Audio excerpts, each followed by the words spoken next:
Assalamualaikum warahmatullahi wabarakatuh. Waalaikumsalam warahmatullahi wabarakatuh. Bismillahirrahmanirrahim.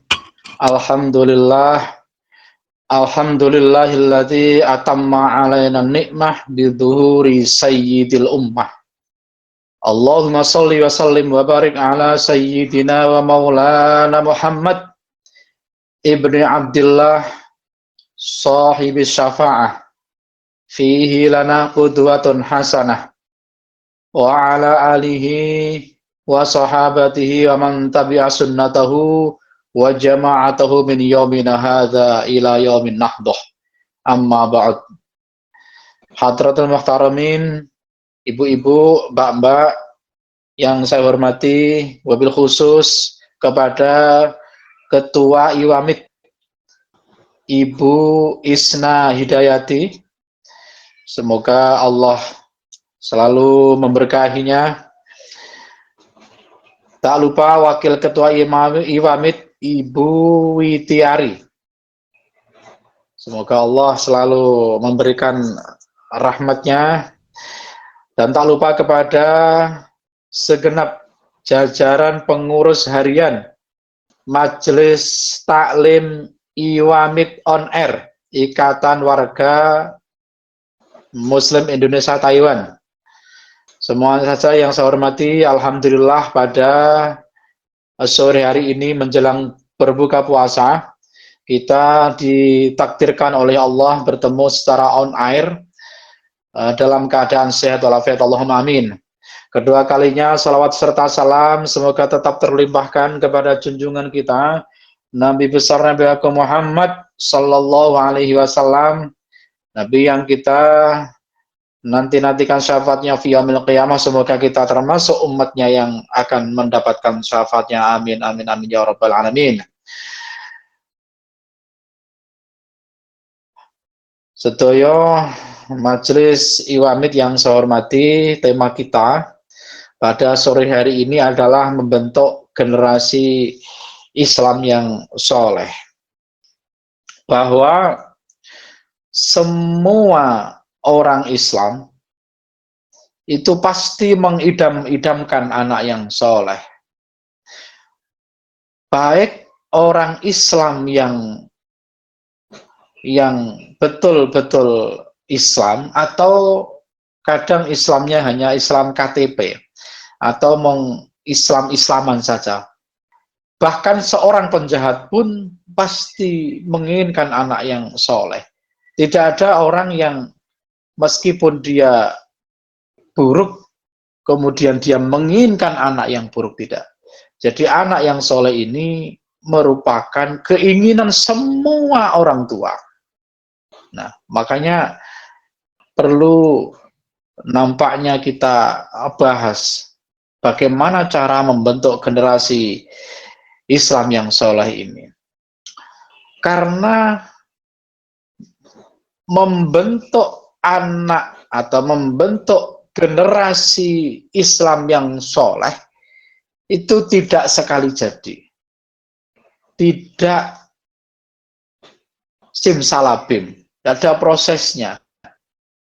Dan proses itu diawali dari pribadi orang tuanya. Jadi lebih dasar itu kalau orang tuanya baik, ya kan, itu insya Allah anaknya juga baik. Itu hukum dasarnya seperti itu. Nah, makanya usaha untuk membentuk generasi yang soleh itu terbagi menjadi dua.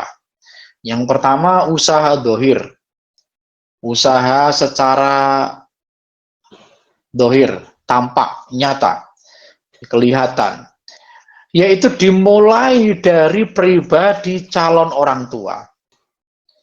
Kalau ingin menjadi anak yang baik, kalau ingin memiliki anak yang baik, maka dimulai dari pribadi orang tua yang baik. Jadi ada makalah ma fil aba fil abna. bagaimana pribadi bapak, itulah pribadi apa? Anak. Nah, jadi sebelumnya itu sudah ingin memiliki anak yang soleh, maka orang tuanya harus soleh dulu. Nah, itu yang pertama. Yang kedua, setelah pribadi orang tuanya baik, maka harus diimbangi dengan asupan makanan yang baik bagi orang tua. Makanannya kalau bisa halalan, lebih-lebih toyiban, halalan yang baik. Mengapa? Karena makanan itu, ya kan, itu saripatinya akan menjadi nutfah, akan menjadi air mani. Inna ahadakum yusma'u khalquhu fi batni ummihi arba'ina yawman nutfatan. Sesungguhnya kalian diciptakan, ya kan, dikumpulkan atau diciptakan di perut ibumu itu 4 hari berupa nutfah. Awalnya berupa nutfah. Jadi ada pertemuan antara sel sperma dan telur. Nah, jadi nutfah. Dan nutfah itu dihasilkan dari saripati makanan. Nah, makanannya baik, nanti maninya berkualitas gitu. Lalu kemudian ketika ini saya mulai dari nol ya, artinya cara membuatnya. Jadi ketika nanti melakukan hubungan suami istri, jangan lupa apa? Berdoa. Jadi jangan gerusa-gerusu, ya berdoalah. Berdoa ya bismillah, kemudian Allahumma jannibna wa jannibis syaitana ma razaqtana. Ya kan? Itu. Jadi jangan semata-mata karena nafsu, tapi semata-mata ibadah. Melakukan hubungan suami istri diniati ibadah. Nah, karena prosesnya ya, nanti itu 40 hari itu mani, 40 hari apa? Berupa darah, 40 hari nanti berupa apa? Mudghah, baru daging. Jadi nanti setelah 120 hari itu baru ditiupkan apa? Ruhnya. Nah, nanti kalau sudah dinyatakan positif hamil, ya kan? Itu biasanya ada tradisi-tradisi, ada mitoni, ya kan? Itu tidak apa-apa, bagus. Jadi itu tafaulan. Nah, dibacakan apa? Biasanya dibacakan surat Yusuf, dibacakan surat Maryam, dibacakan surat apa? Tabarok. Nah, oke. Sampai kemudian nanti apa? Umur bayinya umur apa? 9 bulan. Nah, kalau 9 bulan supaya lahirnya lancar, itu bagi suami itu disarankan untuk membaca Alam Nasrah. Banyak-banyak ini Alam Nasrah. Alam Nasrah laka sodrak itu, jadi ben ini biar gangsar, lahirnya biar gangsar. Setelah lahir, lagi ini penting. Nanti ketika lahir jangan lupa diadzani. Ini diadzani karena Rasulullah Shallallahu Alaihi Wasallam itu adzana Hasan wa Husain fi udhunaihil yumna wa aqama fi udhunaihil yusra. Jadi Nabi itu mengadzani Hasan Husain di kuping atau telinga kanan, kemudian iqomah di telangnya apa? Kiri. Nah, lalu setelah apa? Setelah lahir kemudian diadzani, maka jangan lupa diberi nama yang baik. Nah, nama yang baik. Kalau ada orang mengatakan apalah arti sebuah nama, oh penting nama itu, penting, tafaulan itu. Nah, jadi nama yang baik itu bagaimana? Nama yang baik adalah khairul asma'i ma kummida wa ubida. Karena nama itu bagian doa, dan sebaik-baik nama itu adalah nama yang ada menggambarkan pujian dan kehambaan seseorang. Mahumida, jadi memuji, wa'ubida dan kehambaan. Kalau memuji contohnya Ahmad, Muhammad, Hamid, Mahmud, nah itu. Ya diawali Muhammad atau Ahmad, Ahmad, Ahmad, Khairon, Muhammad Mabrur, lah begitu. Bila. Atau kemudian Ubidah, Abdullah, Abdurrahim, di depannya ada abadnya. Nah, itu kalau laki-laki. Kalau perempuan bagaimana? Kalau perempuan ya ini pakai nama-nama yang dipakai ada ininya. Biasanya Fatimah, Aisyah lah gitu. Ada unsurnya begitu. Jadi tidak boleh kemudian asal nama. Ada orang itu lahirnya hari Jumat, wetone pon dinane Senin. Dijenengne langsung Joni Ponsen. Juni Pon Senin, gabung aja Joni Ponsen. Itu kan ngawur, kadang menama-namai seperti itu ngawur. Kalau orang dulu-dulu di tempat saya itu malah ono jeneng Cikra, ono jeneng itu kurang diedukasi. Lalu kemudian setelah anak dikasih nama yang baik, nanti dia tumbuh dewasa, apa hal-hal yang perlu diperhatikan? Yang perlu diperhatikan pertama adalah ini adabnya, ya kan? Ayyuksina ismahu wa ayyu addibahu, dan mendidiknya harus dididik, dan mendidik itu diawali dari rumah tangga, diawali dari suasana rumah tangga. Jadi al-baitu iku madrasatul ula. Jadi rumah itu madrasah pertama bagi anak. Jadi kalau rumah tangganya sering bertengkar, ya nanti anak akan memotret lah, ini kok begini lah begitu. Jadi usahakan menjadi orang tua itu menjadi panutan juga, menjadi madrasah pertama. Jadi terutama nanti dalam masalah-masalah ibadah itu harus diperhatikan. Ibu itu biasanya agak sering mengingatkan sehingga disebut cerewet, itu tidak masalah. Jadi orang-orang hebat itu diawali dari orang tua yang ketat dalam hal mendisiplinkan anak, itu bagus.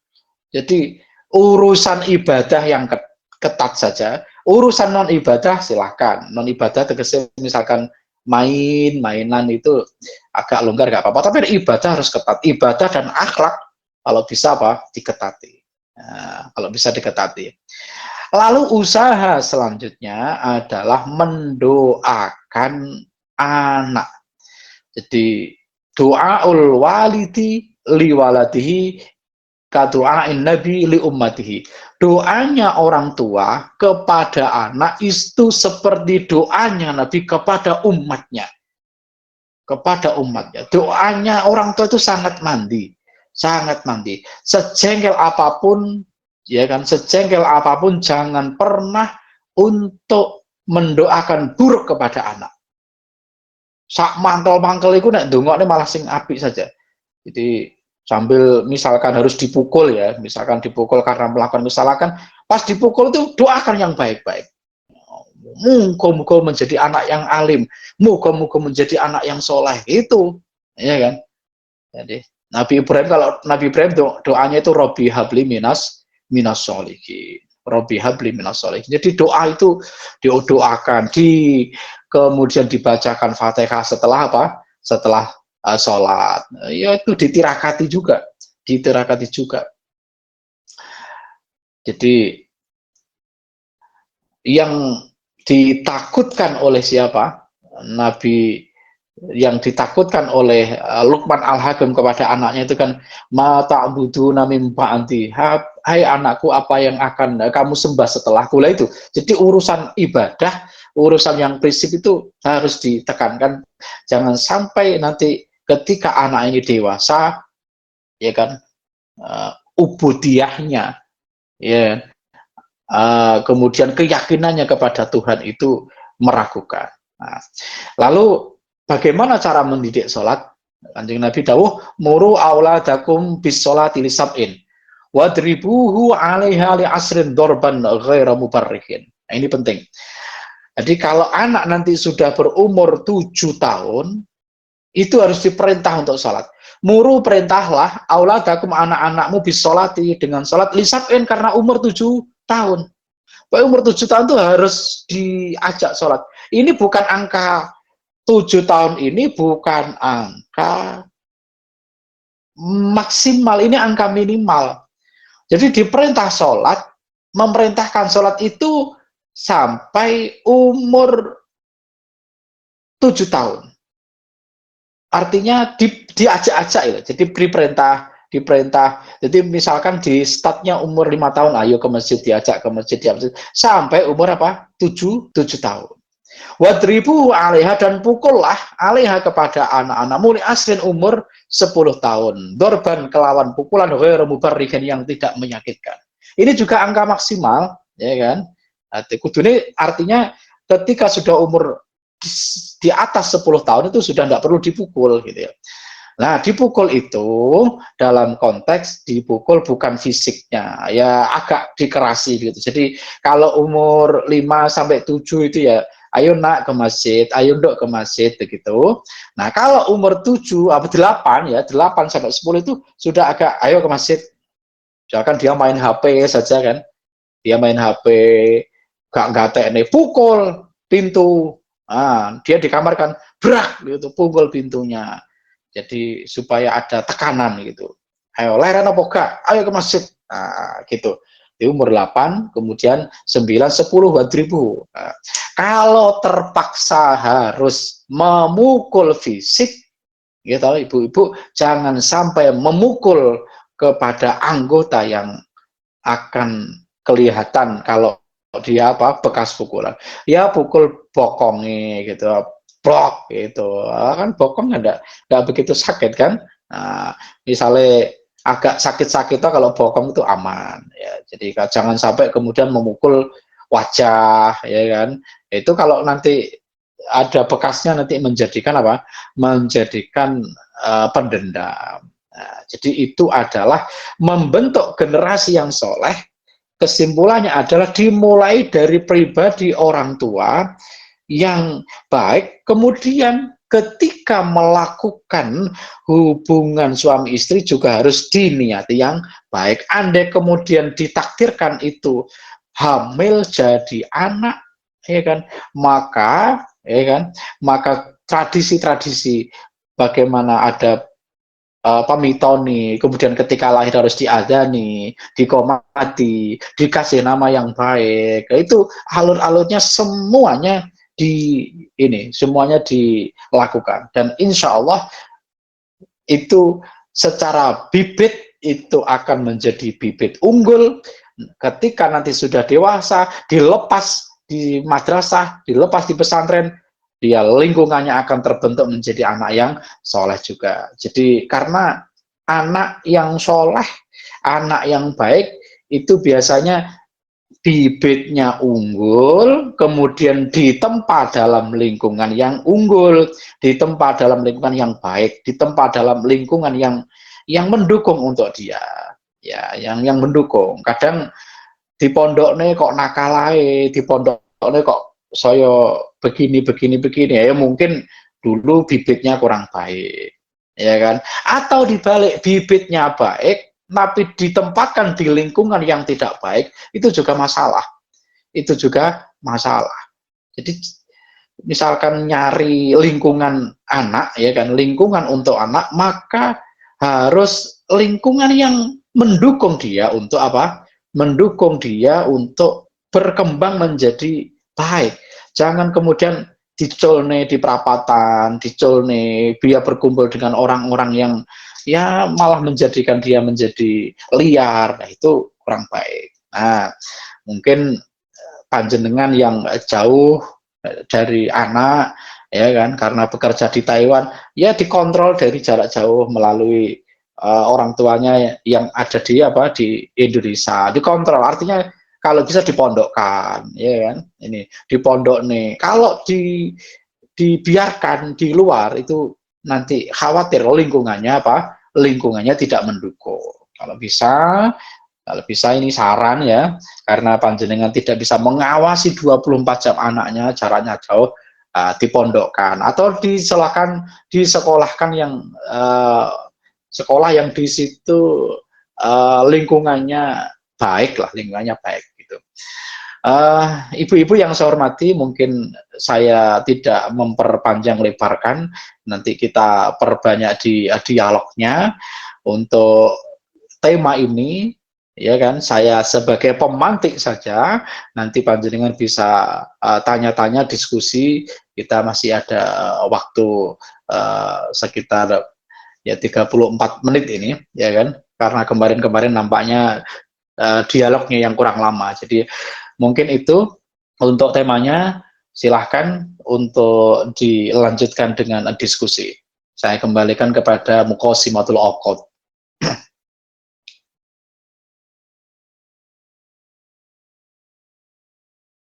Halo? Halo? Mbak? Ya, Pak. Ya Allah. Yeah. Lari buka mood bareng-bareng. Anggrek, pangkian apa badan? Monggo Bu Indasa. Tekannya tas ucul. Enggak, ya, dihandle. Nggih. Pangapunten Gus, sami sibuk. Iya, monggo. Oh, sih. Pas masak. Iya, monggo. Ngapunten. Iya, santai on. Ini kita kembangkan ini ya lewat diskusinya. Ini kan pasti. Monggo. Oke, monggo jamaah yang mau bertanya dipersilahkan, jangan lupa passwordnya.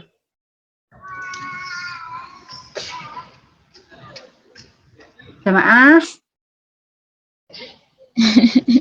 Mute jauh semuanya kata saya. Tenang, teman-teman semua nih. Nggih, kalau nggak ada saya sendiri deh yang bertanya. Ini di luar monggo. tema. Suaranya jauh Bu Indasa. Oke, di luar tema juga boleh, monggo. Assalamualaikum warahmatullahi wabarakatuh. Waalaikumsalam warahmatullahi wabarakatuh. Bona senja, Ramadan kita. Ramadan kita hikmah tarbiyah menggapai ridho dan berkah.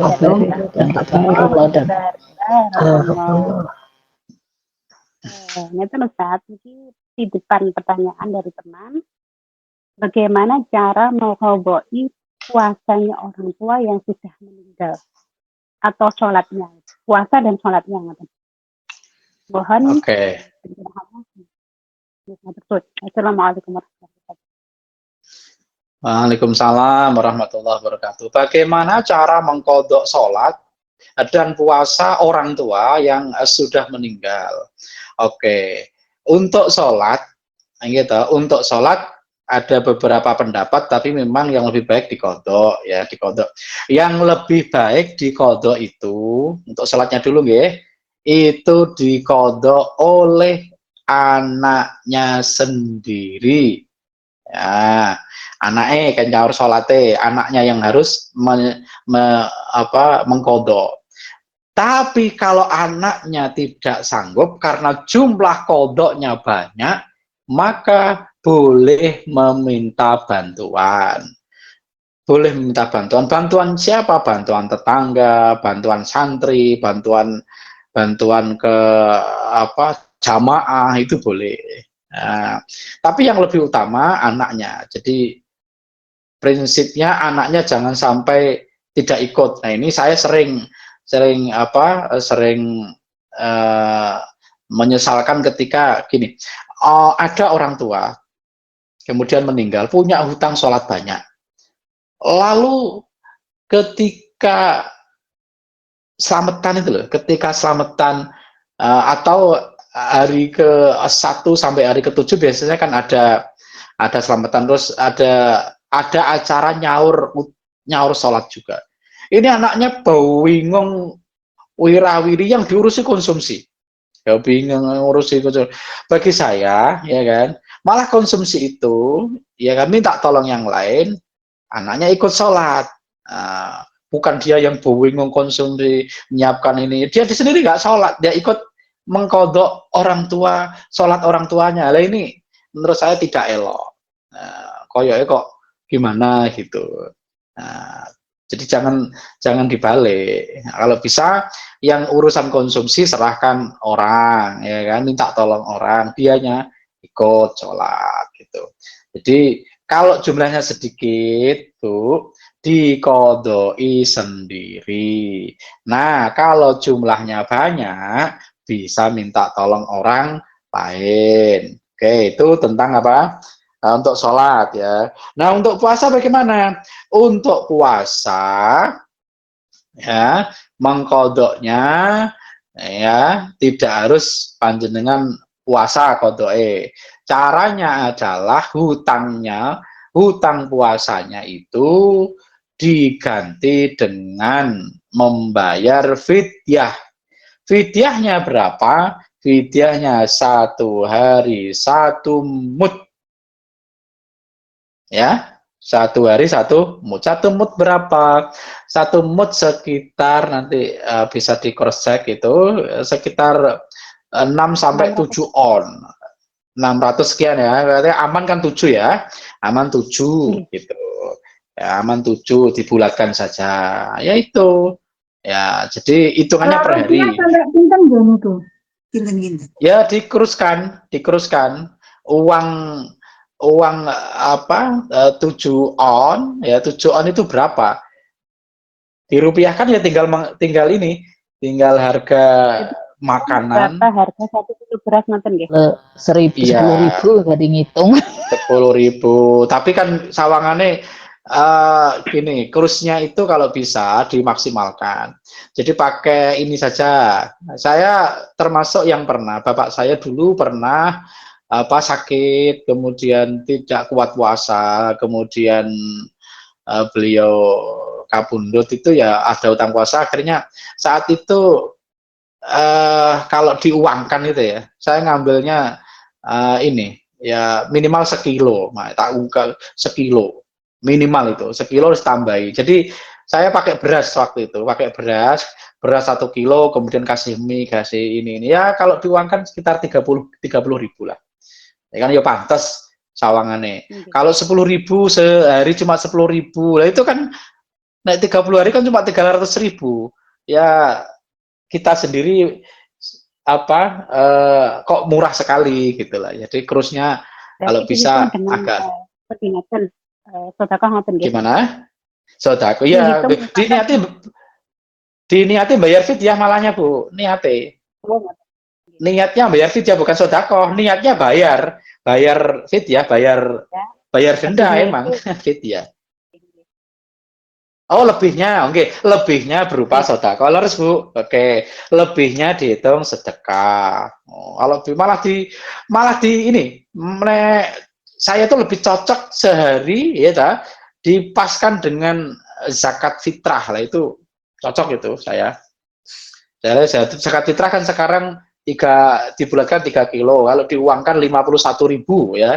Kalau di Indonesia ini, kita bicara di Indonesia itu dikeluarkan oleh pemerintah 51.000 ya, 50 sehari 50.000 itu nanti sodakohnya jenengan sudah kata, dan sodakohnya diniati untuk orang tua. Nah cocok gitu kan. Nah, kan berapa juga 30 kali 50 berapa, nggak sampai 1 juta kan. Nah, gitu. Kalau nggak mampu ya 30.000 gitu Bu. Yang sewu yang sholat lawan itu dikerjakan dalam pas waktu orang tua meninggal niku napa hari berikutnya ngoten yang membayar hari oke. Untuk sholatnya apakah bisa dilakukan di hari meninggalnya ya prinsipnya orang mempunyai hutang itu lebih cepat dikembalikan, lebih baik kan gitu, orang punya hutang. Lah orang tua punya hutang sholat, punya hutang puasa. Nah, apakah harus hari itu? Ya, sebenarnya tidak harus, tapi prinsipnya lebih cepat lebih baik. Nah, jadi ngundang aja Bu kalau banyak. Kalau misalkan 1 tahun ya, 1 tahun itu biasanya pas selamatan hari pertama itu untuk nyaur sholat ya apa-apa. Jadi langsung dihitung, misalkan jamaahnya yang ikut itu jumlahnya 20 gitu ya. Itu kan nanti duhur, asar, maghrib, isya, subuh, ya kan? Itu sudah sehari kan? Sehari, maka kalau orangnya 20 langsung dapat 20 hari. Nah, nanti tinggal kalikan. Kuatnya sehari itu berapa? Kuatnya satu pertemuan itu berapa? Berapa hari? Ngitungnya kan berapa hari. Jadi duhur, asar, maghrib, isya, subuh satu hari, satu orang. Nah, kalau jumlah jamaahnya 30, berarti dapat 30 hari. Nah, nanti putaran kedua, zuhur, asar, maghrib, isya, subuh, hari kedua. Apa? Ya, hari kedua. Nah, sholat kedua, putaran kedua, berarti sudah dapat 60 hari. Sakuatnya. Nanti kalau ternyata sholatnya yang hutangnya banyak, ya undangannya lebih banyak gitu kan. Nah, undangannya lebih banyak, jangan dikit. Apakah langsung tadi loh? Jawabannya lebih cepat, lebih baik. Nah, jangan diolor-olor. Betul. Ye, Bu. Monggo yang lain. Monggo yang lain. Assalamualaikum warahmatullahi wabarakatuh. Waalaikumsalam warahmatullahi wabarakatuh. Rona senja, Ramadan kita hikmah tarbiyah menggapai ridho dan berkah. Allahu Akbar. Barakallah. Nah, semangat banget ini. Mohon bertanya, iya. Terus ini pertanyaan saya ini mendapat titipan pertanyaan bagaimana hukumnya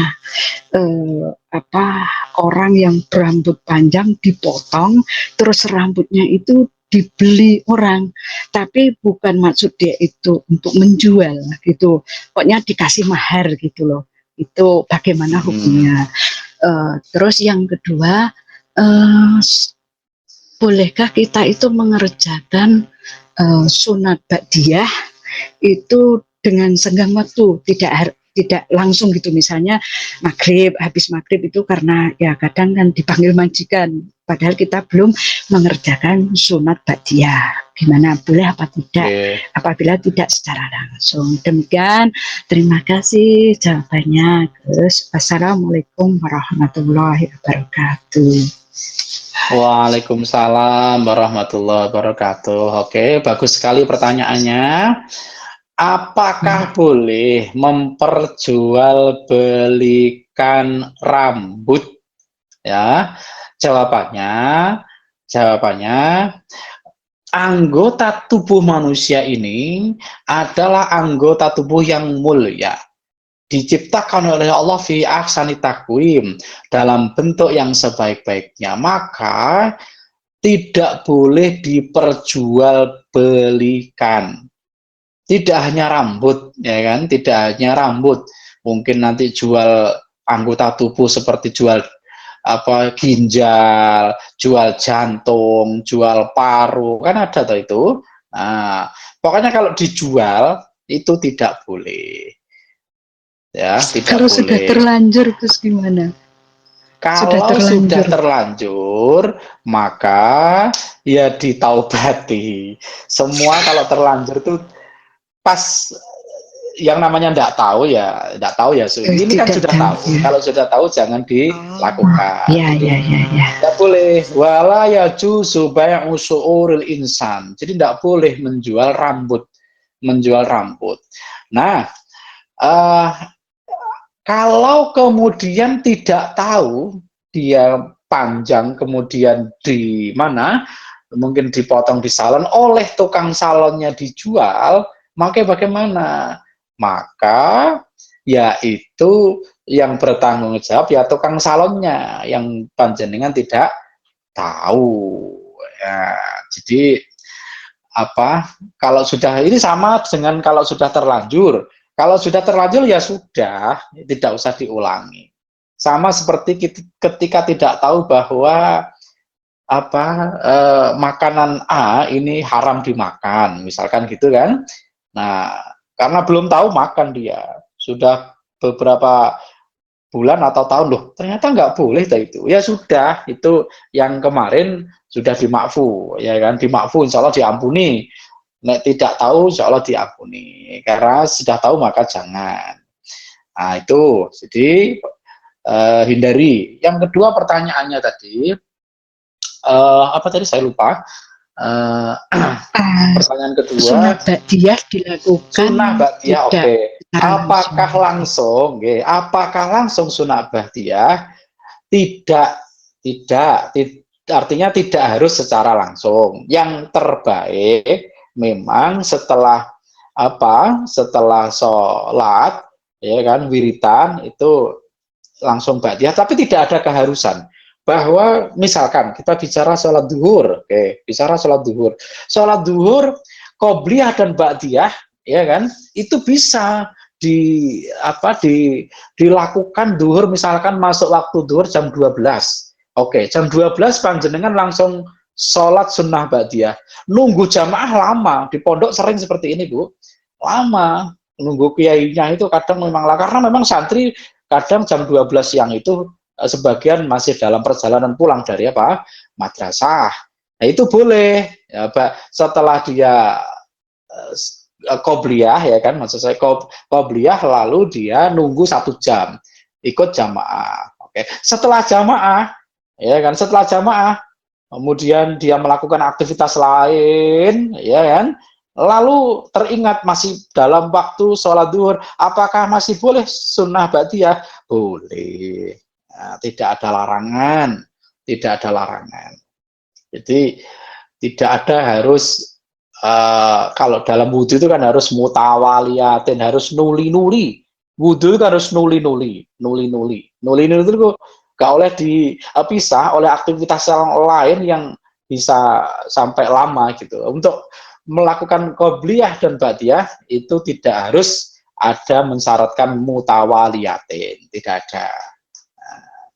Tapi yang lebih penak memang segera saja, karena kan nanti khawatirnya kalau aktivitas yang lain sampai batal wudhunya, kan mau wudhu lagi males. Nah, kadang menunda-nunda itu adalah cara setan untuk kita supaya tidak melakukannya.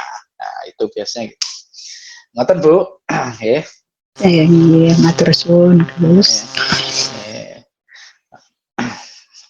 Nggih, monggo ada yang mau bertanya lagi. Jangan lupa passwordnya Rona Senja. Ramadan kita hikmah tarbiyah menggapai ridho dan berkah. Allahu Akbar, barakallah. Monggo, Bu. Assalamualaikum warahmatullahi wabarakatuh. Waalaikumsalam warahmatullahi Waalaikumsalam wabarakatuh. warahmatullahi wabarakatuh. Rona Senja, Ramadan Ramadan kita hikmah tarbiyah menggapai ridho dan berkah. Allahu Akbar. Semangat ini. Oke. Nah, Punten Ustadz, ini saya Tumin Alif dari Banyuwangi yang mau tanyakan. Ini kan masih juga banyak yang baru-baru mungkin belum tahu. Ini kan kami itu di Taiwan.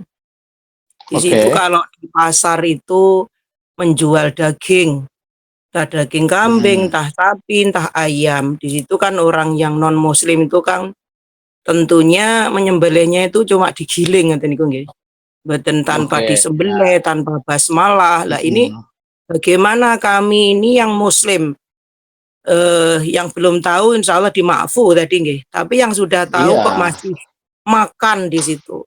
Bahkan orang jual-jual di toko Indonesia kan labelnya halal, tapi kita nggak tahu nanti bener halal ndaknya, kan subhat gitu nggih. Nah ini bagaimana cara menyikapi begini kok tetap makan di situ? Nah, atas jawabannya terima kasih. Juga ada yang bahkan ayam, bukan ayam, ikan, udang dan cumi-cumi yang sebagainya tanpa disembelih, masaknya itu dengan arak di situ orang Taiwan. Ustaz nggih, gimana hukumnya? Nggih, atas jawabannya terima kasih. Wassalamualaikum warahmatullahi wabarakatuh. Waalaikumsalam warahmatullahi wabarakatuh. Oke, itu pertanyaan yang bagus sekali, aplikatif ini, karena memang waqi'iyah betul-betul terjadi. Jadi kalau kita yakin bahwa itu haram, maka harus ditinggal. Haram, jelas haram harus ditinggal. Tidak ada toleransi. Tidak ada toleransi. Apa itu haram yang jelas? Makanan babi haram, oke? Minyak babi haram. Lalu kalau halal, ya kan, ada produk yang mencantumkan label halal, ada di situ orang Indonesia yang jual halal, maka yakini saja itu halal, ya kan? Nanti Pak Ustadz, ngapunten Pak Ustadz, menambahkan monggo. tadi itu apa misalnya diajak kayak sama majikan di restoran-restoran itu kan ya kan apa kita itu nggak tahu masaknya gimana itu kan, tapi kan di situ nggak ada babinya kita nggak tahu masaknya itu gimana Pak Ustadz hukumnya. Oke, bagus, pertanyaan yang bagus dari Bu siapa ini, Bu Dini kenanga Pak Ustadz. Nggak kenalan mau. Oh iya, tidak ada passwordnya ini tadi. Iya. Apa itu Pak Ustadz? Nggak apa-apa. Udah, saya jawab langsung aja. Itu juga ada di podcast, pernah ditanyakan itu, tapi saya jawab di sini juga. Jadi memang banyak sekali para PMI yang waktu saya pun di Taiwan ditanya hal itu. Artinya ada satu momen di mana majikan itu kepingin sebenarnya hormat kepada keluarga dan pembantunya diajak makan bersama, gitu, makan bersama. Nah, saya jawab, kalau itu betul-betul haram, tetap dijauhi. Ambil makanan yang halal. Apa? Ya ambillah yang vegetarian. Makannya bersama kan di situ ada pasti. Ambil yang buah, ambil yang ini. Jangan ambil yang babi. Ya kan? Jangan ambil yang babi ya. Atau adapun nanti kok ternyata, ya kan, ternyata loh kan kesenggol sama yang haram, udah husnudzon saja, semoga Allah mengampuni. Nah, diniati, saya sudah berusaha untuk mengambil yang halal ya Allah, semoga Allah tahu kondisi saya, lagi termawon, tahu kondisi saya kemarin dicurhati, kalau nggak ikut makan takut takut dipecat, nggak enak lah, makanya tetap ikut makan. Jadi gimmick lah, panjenengan gimmick aja menikmati itu ya, niatnya mereka menyenangkan, Anda senangkan juga, tapi tetap berprinsip bahwa saya akan mengambil yang halal. Meja itu pasti ada, di antara makanan yang disuguhkan di meja ada yang halal, gitu. Masa haram semua? Adalah yang halal. Itu yang pinter-pinter untuk untuk bersikap. Nah, kita tidak menyakiti majikan, tetap menghormati karena beliau pengen juga kita dihormati gitu ya. Hormat maksudnya siapa? Majikan. Maka itu tadi, ambil yang halal. Tentu sak mampu nih ambil yang halal. Jadi prinsip bahwa saya sudah berusaha untuk mencari yang halal itu dipegang terus, jangan diloskan. Anda tahu diloskan, ini mumpung ini sudah terpaksa ini, saya ambil semua. Terpaksa dari mana? Nggak terpaksa itu. Ada yang kemarin mengajukan ini sudah terpaksa nih, ad-daruratu tubihul mahdurat, nggak cocok, dalilnya nggak masuk di situ. Nah, dalilnya nggak masuk, maka itu tadi berusaha untuk mengambil makanan yang halal. Nah, saya sudah bertanya kepada orang-orang dan ada, ternyata pasti ada yang halal. Enggak, yang lain. Nah, Bapak, gitu Bapak, sumpitnya itu kadang kan dipakainya itu barengan loh Pak. Nah, itu tuh gimana Nah Pak? iya, ya ibu yang harus mencari solusi. Bisa nggak? Ya kan? Itu jadi asalkan mau berusaha pasti ada sumpitnya. Ya caranya bagaimana? Pakai sendok lah, ambil sendok gitu. Jadi waktu itu ibu yang harus berkreasi. Artinya berkreasi itu memecahkan masalahnya bahwa ini saya harus bagaimana mensiasatinya supaya tetap rumah selesai. bawa sendiri dari rumah bisa. Bawa makan dari rumah Sendok. sambel. Nah, bawa makanan boleh? Masuk. Boleh. Cuma Iya, ngombe Bang. Bapak ngombe banyu maning Bapak Oh, orang diajak mangan. keluar majikan ke restoran nggak pernah Ngambil mau. ini aja, ngambil dulu aja, isiin satu Ngambil mangkok. dulu. Enggak. Nah, biasanya majikan Nah, semua artinya ngoten itu. Diambilin dulu yang enggak. Nah, betul ini solusi Hmm. bagus. Jadi yang tahu solusi itu kadang malah panjenengan. Saya hanya ngasih satu garis tegas bahwa pokoknya kondisi seperti itu tetap bertahan bahwa saya berusaha untuk apa? Mencari yang halal ya Allah. Nanti Gusti Allah akan apa jenenge pasti ya welas lah neng hambanya yang wis berusaha koyok ngono. Ya cik kena nyerempet-nyerempet sithik ya muga-muga Ora dimaafkan. apa-apa. Ngoten. 12 tahun tambah Ora lagi, apa-apa. Mbak. 3 tahun lagi. Yang Niki penting jangan masalah apa masalah Jelas. wajannya ini biasanya kan dibuat masak babi, campur-campur dan mencucinya tidak pakai tanah. Nah, niku pripun apa? Walaupun makannya itu sayur halal, ngoten niku. Iya, nah kalau masak sendiri, oke. Kalau masak sendiri ya tetap berusaha. Ini konteksnya panjenengan yang masak atau sekarang makan Di bersama-sama restoran ini? tadi, di restoran Oke, tadi. kalau di restoran pokoknya sudah kalau panjenengan memang harus makan gitu, ambil pokoknya yang secara kelihatan halal.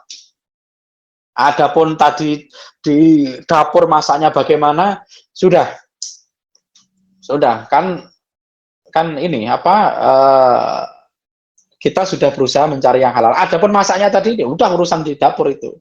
Baru kemudian ya kan kalau memasakkan majikan ketika di mana? Ketika di rumah disiasati juga. Piye ampre. Dan saya yakin bisa. Pokoknya mau berusaha pasti ada solusi. Dipikir sendiri. Ini bagaimana caranya tadi? Ada yang mungkin sumpitnya bawa dari rumah, ada mungkin bawa ngambil duluan tadi. Ya udah.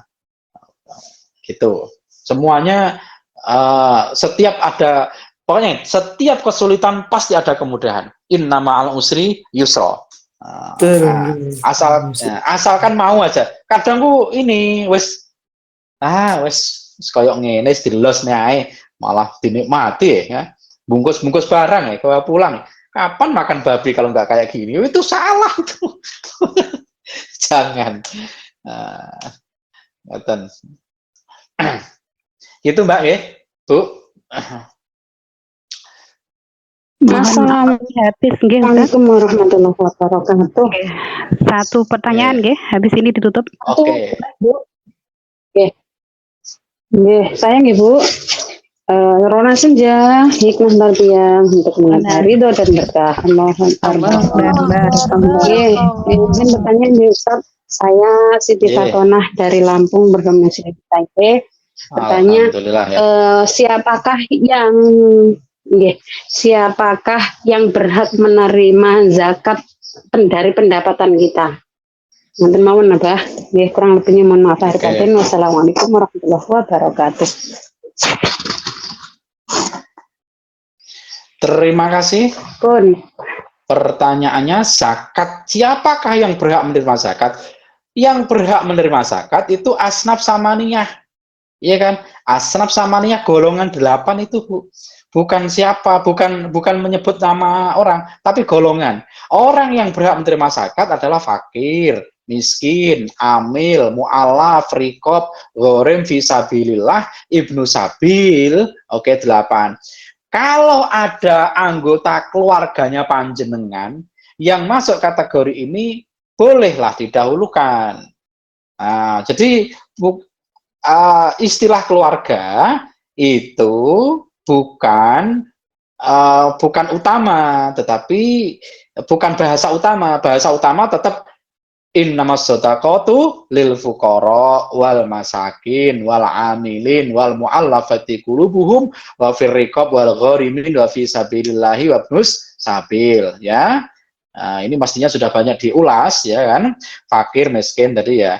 Nah, ada keluarga panjenengan yang tidak dalam tanggungan, oke? Saya katakan bukan tanggungannya panjenengan. Dia apakah boleh diberi zakat dari panjenengan? Boleh. Yang dalam tanggungan itu contohnya panjenengan hidup satu rumah dengan suami, dengan anak, dengan orang tua, satu rumah, ya. Maka itu nggak boleh zakatnya dikasihkan, wong itu tanggungannya panjenengan, ya kan. Kalau dia, ya kan, misalkan panjenengan punya saudara jauh, ya kan, saudara teman jauh, dia kebetulan miskin, masuk dalam kategori asnaf samaniyah ini, maka dia boleh menerima zakat. Nah, boleh menerima zakat. Ngoten Bu, Mbak. Nggih, insyaallah sampun nggih. Ibu-ibu. Nggih, Ustadz, sebelum ditutup mohon minta kesan dan pesannya, Ustadz. Oh, nggih. Alhamdulillah, ini suatu yang membanggakan sekali. Saya bisa bergabung di Iwamid. Ini 3 kali di mana? Di Ramadan ini. Ini luar biasa semangatnya. Saya sangat senang sekali. Ini menjalin silaturahmi kami yang pada tahun lalu juga safari Ramadan ke Taiwan, ya. Dan Iwamid ini termasuk majelis taklim yang sekian dari beberapa majelis taklim yang menurut saya luar biasa, ya. Menurut saya luar biasa. Dari ada beberapa kelompok-kelompok gitu, saya dengar ada pemulanya, itu menurut saya bagus sekali, dikembangkan terus, ya. Semoga ke depan semakin maju. Andai kata, gitu, ya, amin. Andai kata ke depan ada kajian-kajian, menghendaki kajian kitab rutin gitu, insya Allah kami juga siap. Saya ada rutinan di Taiwan, masih ada di Chungli itu sekarang sudah 1 tahun dan ini sudah khatam. Habis Lebaran ini insya Allah lanjut lagi. Tahun kemarin 1 tahun di Fatayat juga alhamdulillah bisa selesai 1 tahun. Andai kata di Iwamid ini kerso dan ingin, insya Allah kami juga siap. Ngoten kesan dan kesannya, Mbak. Matur suwun Ustaz. Alhamdulillah. Jazakallah khairan asana jaza. Terima kasih kami ucapkan kepada beliau Al-Mukarram Ustadz Muhammad Mabrur, MPD Dai LD PBNU, yang sudah berkenan meluangkan waktunya untuk menyampaikan tausiah di acara Rona Senja sore hari ini. Dan mohon barokah doanya Ustadz. Bismillahirrahmanirrahim. Alhamdulillahirabbil alamin. Hamdan yuafi ni'amahu wa yukafi mazidah. Ya Rabbana lakal hamdu kama yanbaghi li jalali wajhikal karim wa 'azmi sultanik. Allahumma shalli ala sayyidina Muhammad salatan tunjina biha min jami'il ahwali wal afat wa taqdiruna biha jami'al hajat wa tutahhiruna biha min jami'i sayyi'at wa tarfa'una biha 'indaka 'ala darajat wa tuballighuna biha aqsal ghayatin jamil kharatal hayati ba'dal mamat. Allahumma ya Allah taqabbal minna salatana wa siyamana wa ruku'ana wa sujudana wa qu'udana bi rahmatika ya arhamar rahimin. Ya Allah, Allahumma ja'alna wa ahlana wa dzurriyyatana tanammitana min ahli ilmi wa ahli khair wa la taj'alna wa ayyuhum min ahli jahli wa ahli dhair. Allahumma ja'alna wa ayyuhum min al-alimin wa min al-amilin wa min as-salihin wa min as-siddiqin wa min al-arisin wa min al-muhibbina ilaika ya Allah, al-muhibbina ila rasulika innaka ala kulli syai'in qadir. Allahumma ja'alna wa ayyuhum min al-mu'minina haqqan alladziina idza tuliyat 'alaihim ayatuhu zadatuhum imana wa 'ala rabbihim yatawakkalun. Allahumma iftah lana bi futuhil 'arifin. Allahumma arzuqna fahman nabiyyin wa hifdzal mursalin. mursalin wa ilhamal malaikatil muqarrabin bi rahmatika ya arhamar rahimin. Rabbana atina fid dunya hasanah wa fil akhirati hasanah wa qina adzabannar. Subhana rabbika rabbil izzati amma yasifun, salamun alal mursalin, alhamdulillahi rabbil alamin. Al-Fatihah. Bismillahirrahmanirrahim. أعوذ بالله من الشيطان الرجيم بسم الله الرحمن صراط الرحيم الذين أنعمت عليهم غير المغضوب عليهم ولا الرحيم إياك نعبد وإياك نستعين اهدنا الصراط المستقيم صراط الذين أنعمت عليهم غير المغضوب عليهم ولا الضالين. Semoga semuanya diparingi istiqomah, mendapatkan rezeki yang barokah, keluarganya anteng, sakinah mawaddah warahmah, anak-anak soleh solehah, amin nggih. Cukup semanten panjen kula ngaos nggih siang meniki ada kurang lebihnya saya mohon maaf. Wafaqanallahu lima yuhibbu wa yarda. Wassalamualaikum warahmatullahi wabarakatuh. Waalaikumsalam warahmatullahi wabarakatuh. Monggo MC. Matur suwun Ustadz. Terima kasih kami ucapkan kepada beliau Al-Mukarram Ustadz Muhammad Mabrur, MPD Dai LD PBNU yang sudah berkenan meluangkan waktunya pada sore hari ini dan membagikan ilmunya serta barokah doanya kepada kita semua. Semoga dengan tausiah yang beliau sampaikan tadi menjadi tambahan ilmu yang bermanfaat untuk kita dan menjadikan amal kebaikan untuk beliau khususnya serta jawaban yang beliau sampaikan tadi dapat membantu permasalahan dan menjadi tambahan ilmu untuk kita semua. Serta dari doa-doa yang telah kita aminkan bersama tadi senantiasa diijabah oleh Allah Subhanahu wa taala dan berkah manfaat dunia akhirat. Amin ya rabbal alamin. Untuk itu lebih lengkapnya kita sempurnakan acara kita di sore hari ini dengan membaca doa akhir majelis bersama-sama. Monggo dibuka mutnya Bapak Ibu. A'udzubillahi minasyaitonir rajim. Bismillahirrahmanirrahim. Allahumma shalli ala sayyidina Muhammad wa ala ali sayyidina Muhammad. Subhanakallahumma wa bihamdika asyhadu an la ilaha illa anta astaghfiruka wa atubu ilaik. ولا قوة إلا بالله العلي العظيم ربنا آتنا في الدنيا حسنة وفي الآخرة حسنة وقنا عذاب النار سبحان ربك رب العزة عما يصفون وسلام على المرسلين والحمد لله رب العالمين آمين رب العالمين. Monggo jamaah kita buka mut HP-nya untuk menghantarkan beliau Al Ustadz Muhammad Mabrur untuk pulang ke Indonesia Raya. Monggo.